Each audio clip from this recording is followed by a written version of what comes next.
ED bank account വിവരങ്ങളും ഭൂമി സംബന്ധമായ രേഖകളും ഹാജരാക്കാൻ ആവശ്യപ്പെട്ടതായി കെ രാധാകൃഷ്ണൻ MP ഇന്നലെ വീട്ടിലെത്തിയപ്പോഴാണ് നോട്ടീസ് വന്നു എന്നറിയുന്നത്. പാർലമെന്റ് കഴിയുന്നതുവരെ ഹാജരാക്കാൻ കഴിയില്ല എന്ന് അറിയിച്ചതായും കെ രാധാകൃഷ്ണൻ പറഞ്ഞു. കാരണം കരുവന്നൂർ ബാങ്ക് തട്ടിപ്പുമായി ബന്ധപ്പെട്ട് ED നോട്ടീസ് MPക്ക് ലഭിച്ചിരുന്നു. അതേക്കുറിച്ചാണ് MPയുടെ പ്രതികരണം. എന്നാൽ ഏത് കേസാണ് എന്ന് നോട്ടീസിൽ പറഞ്ഞിട്ടില്ല എന്നാണ് പക്ഷേ MP പറയുന്നത്.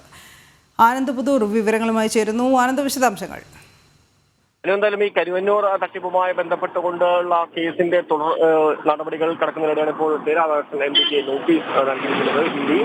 കഴിഞ്ഞ ദിവസം അദ്ദേഹം ഇത് സ്ഥിരീകരിച്ചിരുന്നു. എന്തായാലും അദ്ദേഹമായിരുന്നു ആ സമയത്ത് CPMന്റെ ജില്ലാ സെക്രട്ടറി.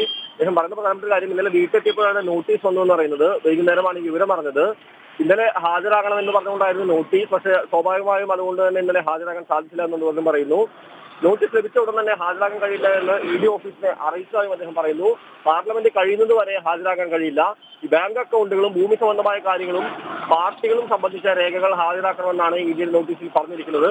പറയുന്ന മറ്റൊരു പ്രധാനപ്പെട്ട കാര്യം, ഈ ഏത് കേസാണെന്ന് നോട്ടീസിൽ പറഞ്ഞിട്ടില്ലെന്നും അദ്ദേഹം വ്യക്തമാക്കുന്നുണ്ട്. എന്തായാലും ഈ അന്വേഷണത്തെ ഭയമില്ലെന്നും സ്വത്ത് സമ്പാദിച്ചു എന്നത് സംബന്ധിച്ച് അന്വേഷിക്കട്ടെ എന്നുമാണ് അദ്ദേഹം പറഞ്ഞത്. ശരിയാണ്.